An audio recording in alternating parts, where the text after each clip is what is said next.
بسم الله الرحمن الرحيم. كل وعن داوضيال كسو دواده برنامجka bandhiga HBN barnaamijkan gabi ahaantiisba waxaynu ku soo qaadanayna muxuu ku aadan yahay safarka madaxweynaha Turkiga Recep Tayyip Erdogan uu ku tagi doono dhowr dal oo kamid ah wadamada Khaliijka. safarkan wuxuu ku soo aadayaa xilli wadamada Khaliijka xaalad adag ay galeen isla markaasna isbahaysi ay samaysanayaan. Qatar Mareykanka ay la saxiixatay heshiis hor leh oo iskaashi kaas oo madaxweynaha Mareykanka Donald Trump uu ku macneeyay in haddii Qatar la soo weeraro macnaheedu uu yahay in la soo weeraray Mareykanka tani oo ka dambeysay weerarkii bishii Sebtembar Israa'iil ay ku qaaday magaalada Doha ee dalka Qatar. sidoo kale Sacuudiga ayaa heshiis iskaashi waxa uu la galay Pakistan oo waxaana kamid ah haddii lagu soo weeraro nuclear Sacuudiga Pakistan inay isticmaali doonto nuclearkeeda. arrimahan iyadoo ay taagan yihiin ayaa dhinaca kale wadamadan waxaa Erdogan uu ka rajeynaya inay qayb libaxle ka qaataan dib u dhiska Mareykanka Gaza inkastoo xabajoojinta dagaalka Gaza adag ayna ku taagnayn haddana waxaa lagu wadaa in loo gudbo wejiga labaad ee heshiiska ah oo ah in dib loo dhiso Mareykanka Gaza.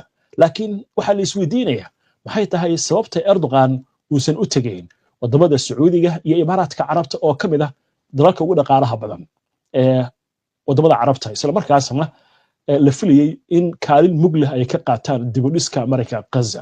macluumaadkaas waxa laga qoray ayaa nidii soo gudbiyay soo akhriyay warbixin amuuraha la xiriirta.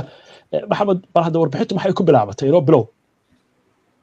waxay u muuqataa baa leeyahay gobolka bariga dhexe in lagu tartamayo sidii loo heli lahaa qaab loo difaaco wadamada gacanka marka la fiiriyo weerarkii Israa'iil ay dhowaan ku qaaday wadanka Qatar taasoo u taagneyd xadgudub ka dhana in lagu khaarijiyay la rabay hogaamiyaasha wadanka Qatar ku sugnaa ururka Xamaas iyadoo Saudi Arabia ay ayadana xiriir xagga amniga la yeelatay wadanka Pakistan oo gaashaanka nuclearka ku difaaci doona. wadamada kale ayaa wali waxa ay ka shaqeynayaan ballanqaadyada Mareykanka uu u fidiyay ee la xiriira difaacadooda. madaxweynaha Turkiga Tayyip Erdogan ayaa wadamada uu tegayo qaarkood ayaa walwal waxa ay ka qabaan danaha uu wadanka Turkiga leeyahay hase ahaatee xilli xasaasi ayaa lagu jiraa taasoo Israa'iil xadgudubada ay geysanayso iyo waxa ay ka damacsan tahay wadanka Iiraan walwal laga qabo. sababahaas ayaa keenaya in booqashadan saddexdan wadan ee gacanka kamid ah inuu madaxweyne Erdogan uu ku tago wuxuuna booqashadiisa ka bilaabayaa wadanka Kuwait waxayna socon doontaa ilaa 23 bisha.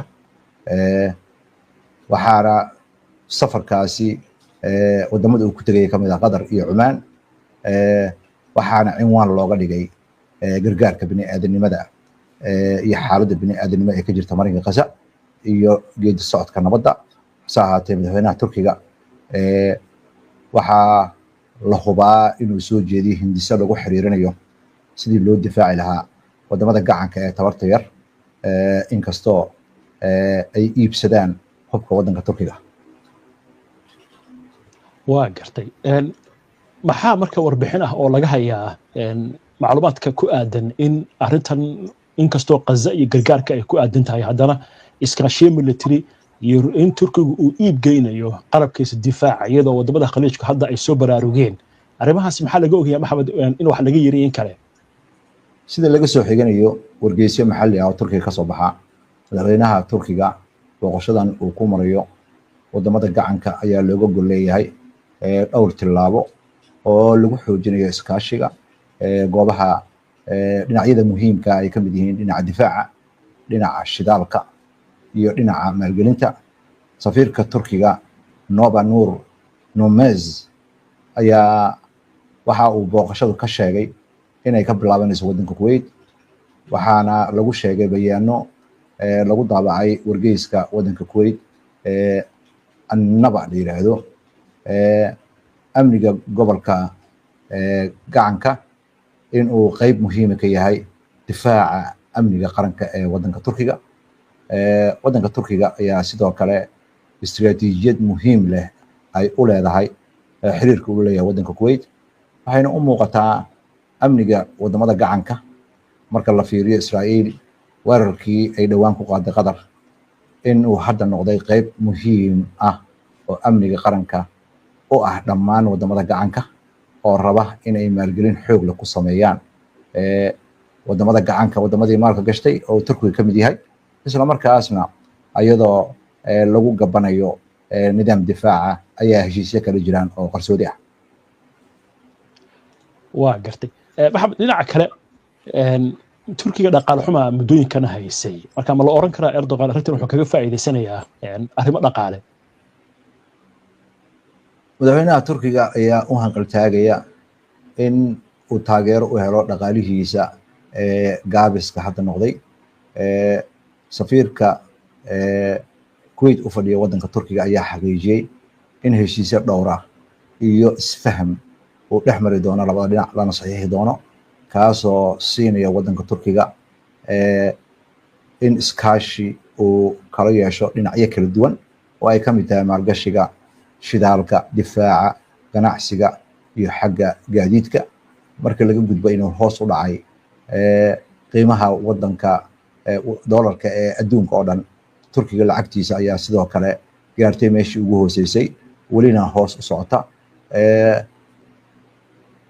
waxaa la sheegayaa lacagta liiraha Turkiga in boqolkiiba eber dhibic labo ay hoos u dhacday.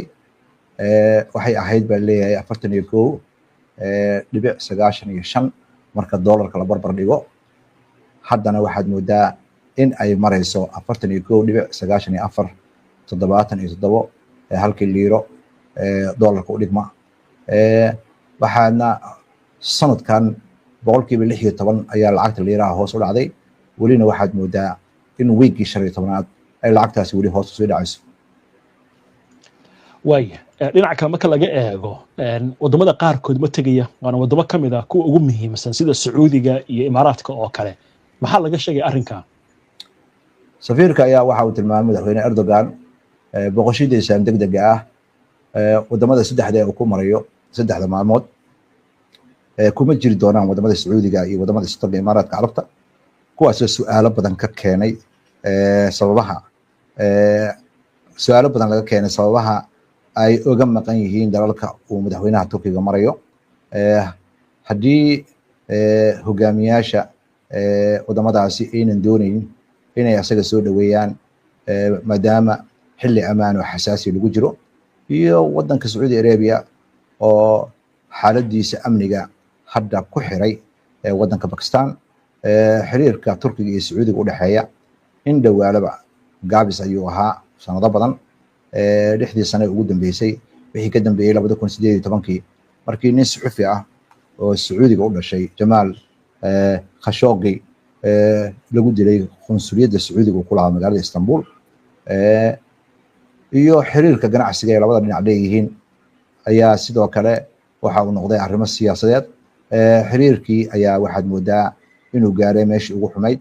hasaatee sanadadii lasoo dhaafay Sacuudiga ayaa si dadban cunaqabateyn ugu hayay wax soo saarka Turkiga ee dalka Sacuudiga lagu gado.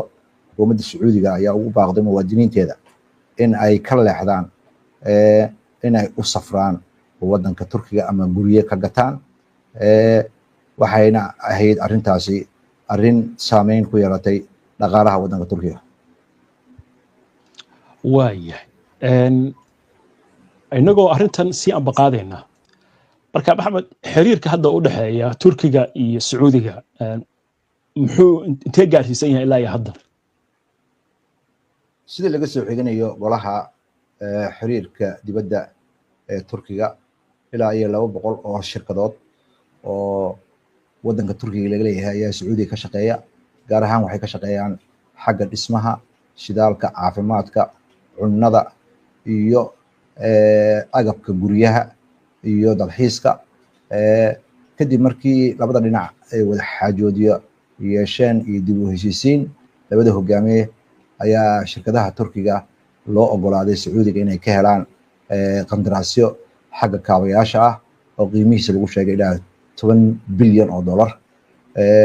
Saddexdii bilood ugu dambeysay 2024kii shirkadaha Turkiga ka shaqeeya waddanka Saudi Arabia ayaa waxay heleen qandaraasyadii ugu badnaa caalamka oo dhan ayaa Sacuudiga ka helay oo qiimihiisa lagu sheegay 2.3 bilyan oo dollar.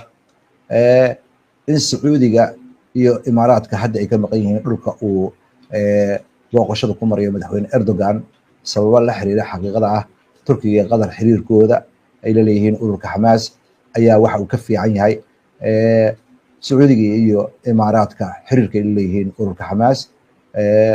Waxaana labadan dhinac ay ku adkeysanayaan hubka ururka Xamaas ayay cabasho ka qabaan iyo siyaabaha loola tacaamulaya ee muhiimka ah oo ay rabaan Sacuudiga iyo Imaaraadka in loo maamulo marinka Gaza oo la keeno dad rayid ah. Sacuudiga iyo Imaaraadka ayaa xilliga dhexdhexaadinta wadahadallada lagu jiray dagaalka marinka Gaza waxa ay muujiyeen inayna rabin siyaasiyiinta islaamiga ah. Hore ayay ra'yi uga qabeen afaan muslimiinka, haddana waxay aad u diideen in Xamaas ay maamusho marinka Gaza. Sacuudigana ra'yigaas ayuu la qabaa. waa gartay dhanka Sacuudiga marka haddaynu ka gudubno xagga Imaaraadka maxaynu ka ognahay iyo Turkiga iyo sababta uusan u tagin Erdogan halkaa? Madaxweynaha Imaaraadka Maxamed bin Zayed iyo madaxweynaha waddanka Turkiga Tayyip Erdogan ayaa waxa ay wadajir u gudoomiyeen shirkii ugu horeeyay guddiga istiraatiijiga ugu sareeya ee labada dhinac labada dal ay ku qiyaasheen muddo hadda 3 bilood laga joogo waddanka Turkiga. Kulankaasi ayaa waxa lagu qabtay magaalada Ankara guriga madaxtooyada.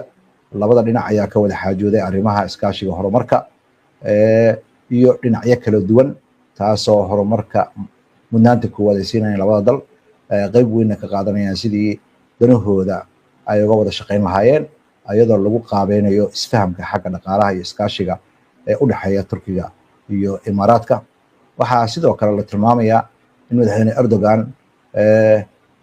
uu ka soo gabagabeyn doono booqashada uu ku marayo bariga dhexe waddanka Cumaan.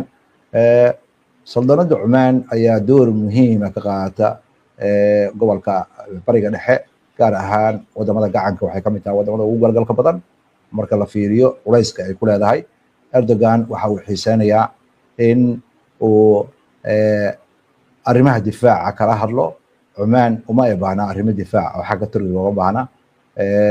Erdogan ayaa waxaa laga yaabaa booqashadiisa inay kusoo beegmayso in uu heshiisyo kale la saxiixdo iyo isfaham oo waddanka saldanada Cumaan.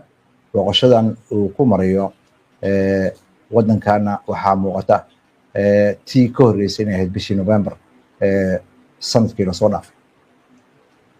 waa gartay Qatar maxay si gaar ah Turkiga uga sokaysaa wadamada kale khaliijka ama Carabta? Qatar ayaa weli xiriir adag la leh oo xagga militariga waddanka Turkiga. Ciidamo Turkiga ayaa saldhig ku leh waddanka Qatar. Su'aalaha la isweydiiyay ayaa waxaa ka mid ah doorka difaaca ay ciidanka Turkiga ka qaataan waddanka Qatar. Halka Israa'iil weerarkeeda u dhacay bartilmaameedna laga dhiganayo hogaamiyaasha ururka Xamaas. Turkiga waxaa la tilmaamayaa inuunan tallaabo qaadin kuna guuldarraystay inuu wax sameeyo. Waa sida qoraalka loo dhigayo, laakiin xaqiiqadaasi wax badan baa ka soo noqday. Waxaa la aaminsan yahay Qatar cidda ku wargelisay inuu weerar ay